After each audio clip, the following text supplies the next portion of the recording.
जैसा कि हम सब जानते हैं, ज्यादातर लोगों के लिए उत्तर कोरिया, नॉर्थ कोरिया एक बेहद रहस्यमय देश है। इसकी सबसे बड़ी वजह यही है कि बाहरी दुनिया उसके बारे में बहुत कम जानती है। आज के इस वीडियो में मैं आपके सामने उत्तर कोरिया की 10 सबसे खौफनाक यातनाओं का जिक्र करूंगा। वे यातनाएं जिनके बारे में स्थानीय लोक कथाएं प्रचलित हैं, जिनका सामना करने का दावा कुछ विदेशी एजेंटों ने किया है, लेकिन जिन्हें आज तक कोई भी व्यक्ति खुद जाकर खुलकर साबित करने की हिम्मत नहीं कर सका।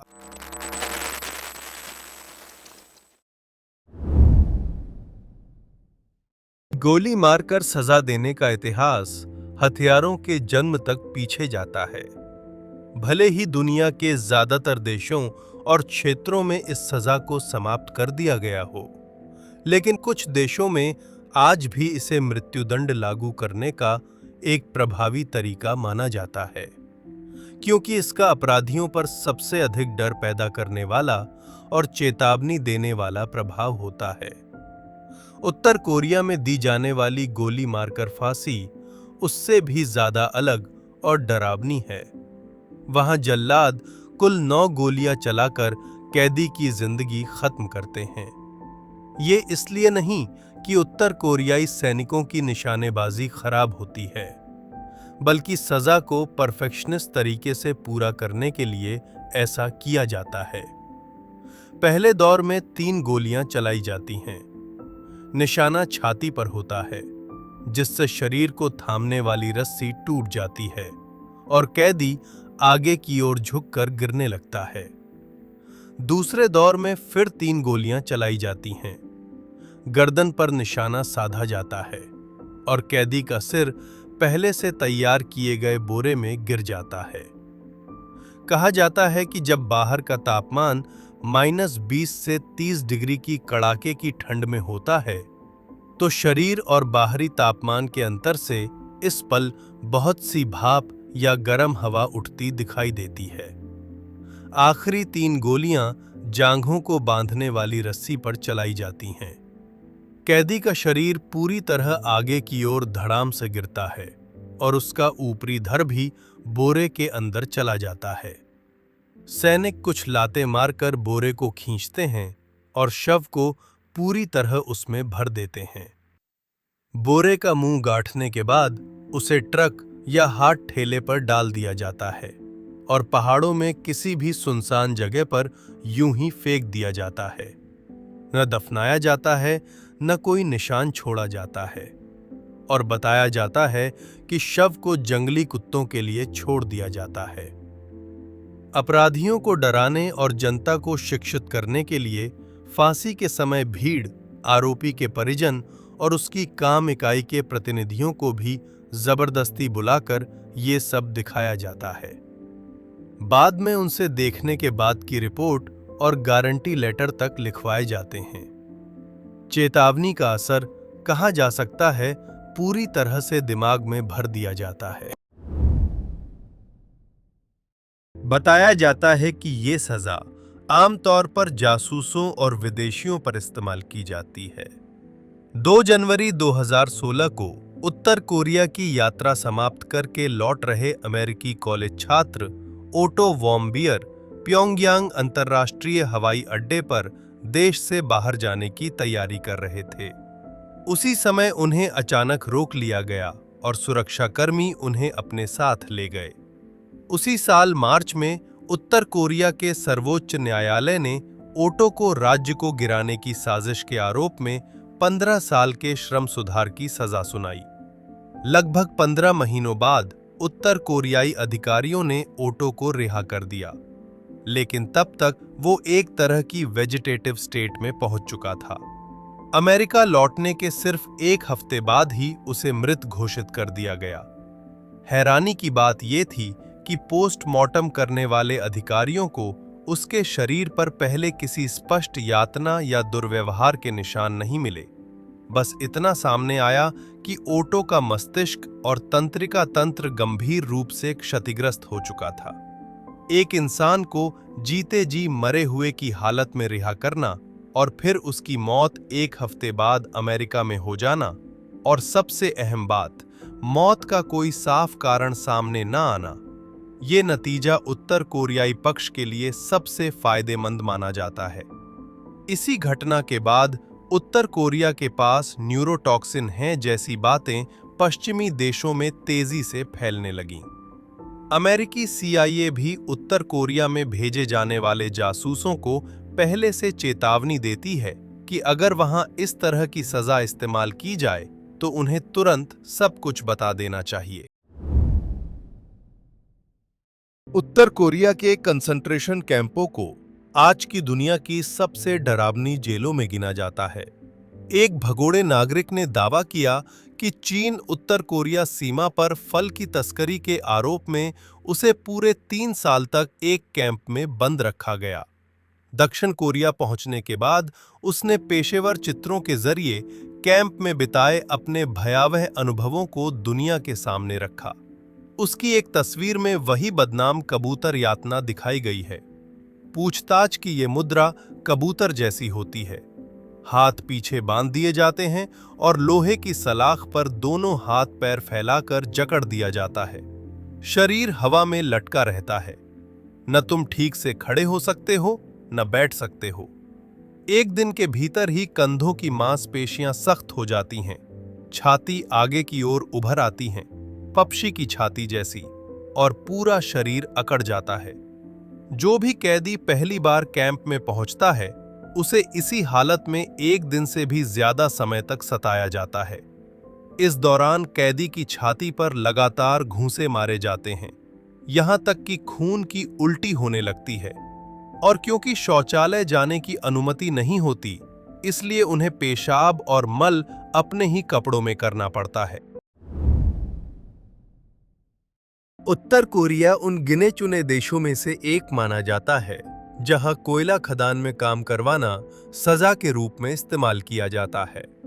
बताया जाता है कि ये सजा मुख्य रूप से उन कैदियों के लिए होती है जिनका अपराध मृत्युदंड तक नहीं पहुंचता, और साथ ही इससे राज्य को भारी मात्रा में मुफ्त श्रम भी मिल जाता है। 7 दिनों में से 6 दिन कैदियों को खदान में कोयला खोदने में बिताने पड़ते हैं। सुबह 6 बजे उन्हें जगाया जाता है। वे थोड़ा सा सूखा राशन खा लेते हैं और फिर आंखों पर पट्टी बांधकर उन्हें कार्यस्थल तक ले जाया जाता है। सुबह 8 बजे से रात 8 बजे तक बिना किसी विश्राम के काम करवाया जाता है। इस दौरान एक स्वस्थ जवान का वजन तेजी से घटता है, बीमारियां बार बार घेर लेती हैं और मानसिक टूटन जैसी स्थितियां पैदा हो जाती हैं। ऊपर से रेडियो पर लगातार ये वाक्य दोहराया जाता है, तुम्हें भुला दिया गया है, किसी को तुम्हारी याद नहीं, तुम यहां 60 साल की उम्र तक काम करोगे। ऐसे शब्द जो इंसान को गहरी निराशा में धकेल देते हैं। अगर कोई ये सब सह लेता है तो उसे योग्य कोयला खदान मजदूर माना जाता है। उसका व्यवहार थोड़ा बेहतर हो सकता है और यहां तक कि उसके लिए पत्नी भी आवंटित की जा सकती है। लेकिन अगर कोई ये सब सह नहीं पाता और छांट दिया जाता है तो उसे वीरान इलाके में छोड़ दिया जाता है, जहां प्रकृति में वापस लौट जाना ही उसका आखिरी ठिकाना बन जाता है। बकरी यातना को हंसी की यातना भी कहा जाता है। बताया जाता है कि ये यातना 17वीं सदी में यूरोप के युद्धों के दौरान इजाद की गई थी। इसमें कैदी के हाथ पैर बांधकर उसे एक बेंच पर सीधा लिटा दिया जाता है। उसके जूते और मोजे उतार दिए जाते हैं। पैरों के तलवों पर शहद या नमक लगा दिया जाता है और फिर एक बकरी लाई जाती है जो उन तलवों को चाटती है। बकरी घास खाने वाला जानवर है। उसकी जीभ नरम होती है, बीच में हल्का सा खांचा होता है और उस पर छोटे छोटे उल्टे रेशे होते हैं। जब वो तलवे को चाटती है तो बेहद तीखी और असहनीय उत्तेजना पैदा होती है। इसके अलावा इंसान के तलवों में बहुत सी नसें होती हैं और आमतौर पर वहां बार बार स्पर्श नहीं होता, इसीलिए वो हिस्सा बेहद संवेदनशील होता है। जब बकरी तलवे चाटती है तो इंसान हंसते हंसते खुद को छुड़ाने की कोशिश करता है, लेकिन क्योंकि बांधना बहुत कसकर होता है, भागने की कोई गुंजाइश नहीं रहती और उसे बस निष्क्रिय होकर सब कुछ सहना पड़ता है। इसी वजह से इसे सबसे मुलायम यातना भी कहा जाता है, जहां कैदी ऐसी हालत में फंसा रहता है जैसे दर्द भी है और अजीब सा मजा भी। उत्तर कोरिया में कहा जाता है कि इस तरह की सजा मुख्य रूप से ज्यादा बोलने वाली महिलाओं को दंडित करने के लिए इस्तेमाल की जाती है। यहां तक दावा किया जाता है कि उत्तर कोरियाई कानून में यह भी दर्ज है कि जो कोई चुगली या फूट डालने के कारण संपत्ति का नुकसान या शारीरिक चोट पहुंचाए, उसके साथ सबसे पहले बकरी यातना का इस्तेमाल किया जाएगा। मानो ये कहना हो, तुम जुबान चलाना पसंद करती हो, तो फिर बकरी की जुबान को तुम्हारे तलवों पर लगातार चलने दो।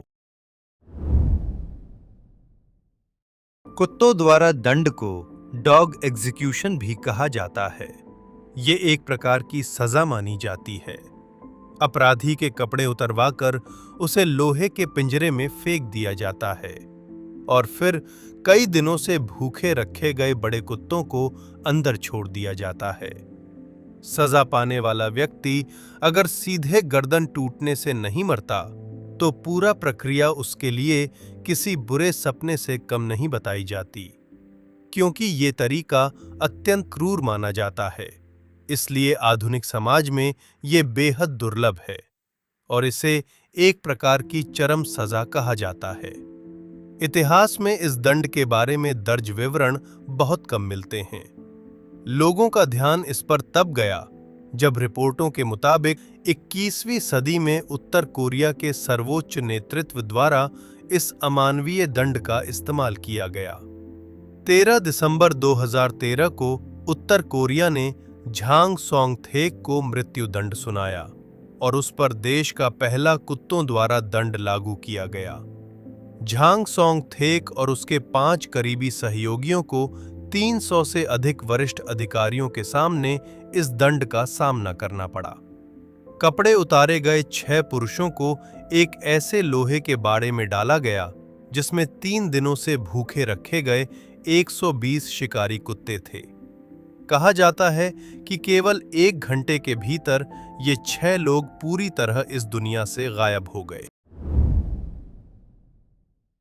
उत्तर कोरिया में चाहे वो राष्ट्रीय संपत्ति की लूट हो, चोरी, संपत्ति को नुकसान पहुंचाना, नकली मुद्रा बनाना, जानबूझकर गंभीर चोट पहुंचाना, अपहरण, व्यक्तिगत संपत्ति की चोरी, रंगीन धातुओं की तस्करी, राष्ट्रीय संसाधनों की तस्करी, जेल से भागना या फिर अवैध व्यापार, दलाली जैसे कृत्य, अगर इन्हें विशेष रूप से गंभीर माना जाए तो मृत्यु दंड तक दिया जा सकता है।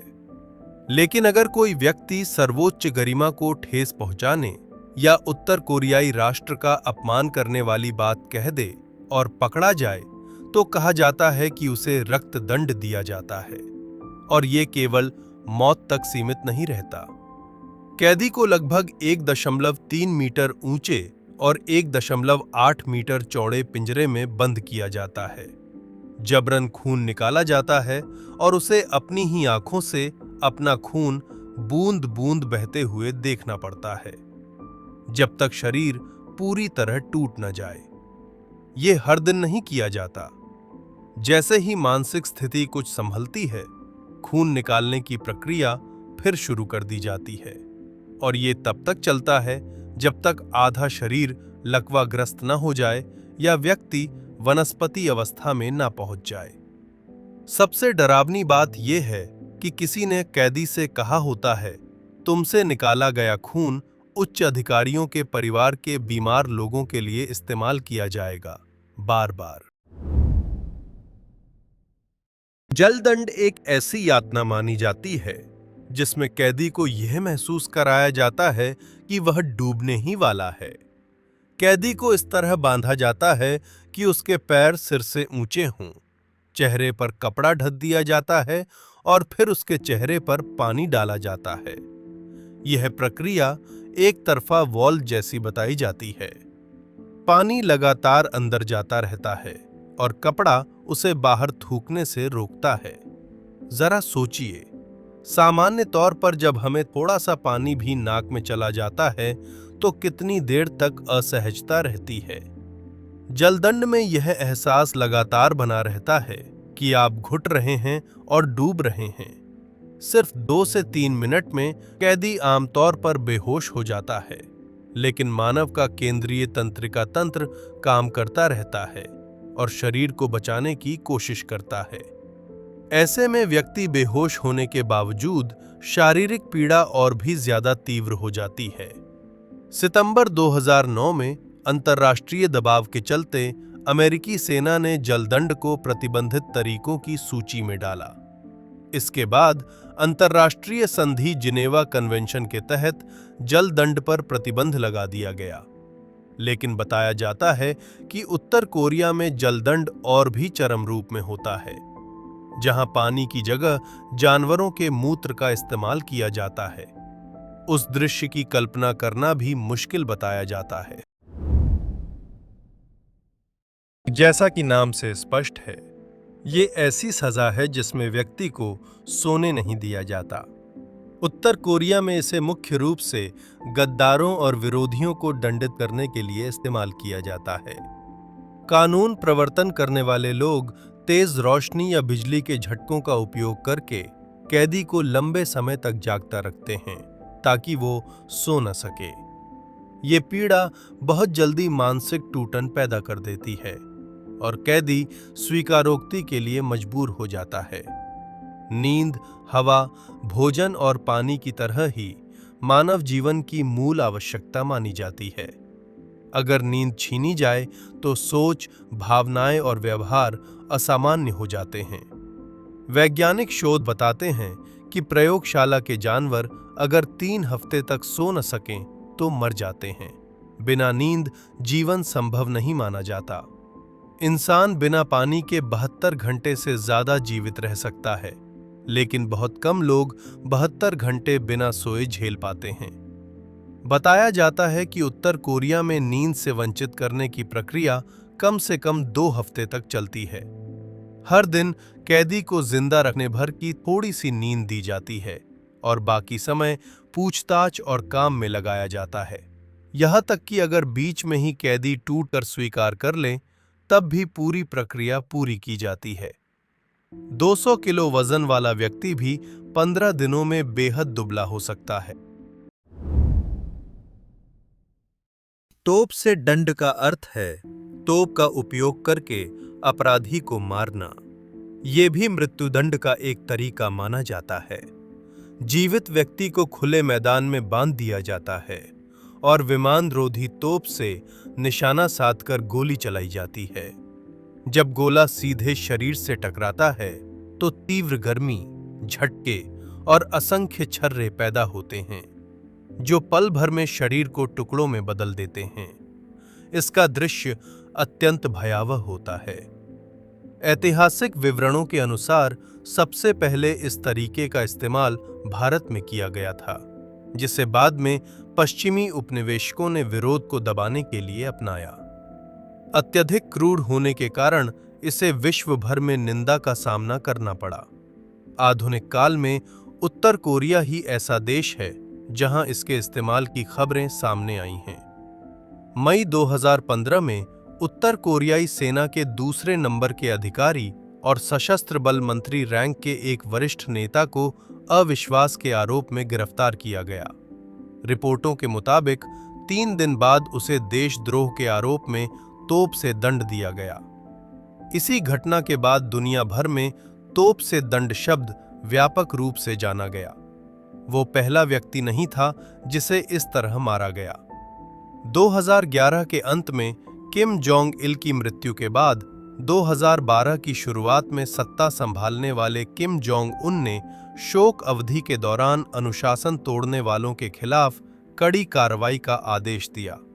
रिपोर्टों के अनुसार सशस्त्र बलों के उप मंत्री और जनरल स्टाफ के उप प्रमुख समेत 10 से अधिक वरिष्ठ अधिकारियों को सार्वजनिक रूप से मॉर्टर से निशाना बनाकर मार दिया गया और आदेश था कि कुछ भी ना बचे। तो दोस्तों, आज की कहानी यहीं समाप्त होती है।